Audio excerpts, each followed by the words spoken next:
सेवा कुंज देखो श्याम गैया चरा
कलिर्दोषान् पर्यटन नवनीमहं यावनं तटमापन्नो यत्र लीला हरिर्भूत एवं पश्यन।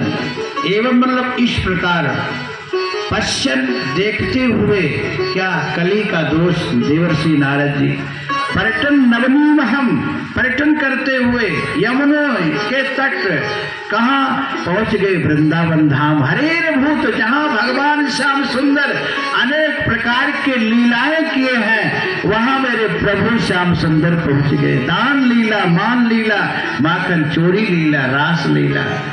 तो नारद जी क्या देखे यमुना किनारे कि एक युवती अपने 2 बच्चे को लेके विवश है और बहुत सी माताएं घेरे हुई हैं। नारद बाबा सोचे चले भाई देखे क्या हुआ, भाई क्या हुआ। लेकिन चले तो नारद बाबा, लेकिन थोड़ी देर में मन में ये हुआ भाई यहाँ तो माताओं का ज्यादा बोलबाला है, कोई पुरुष बंदे तो है नहीं।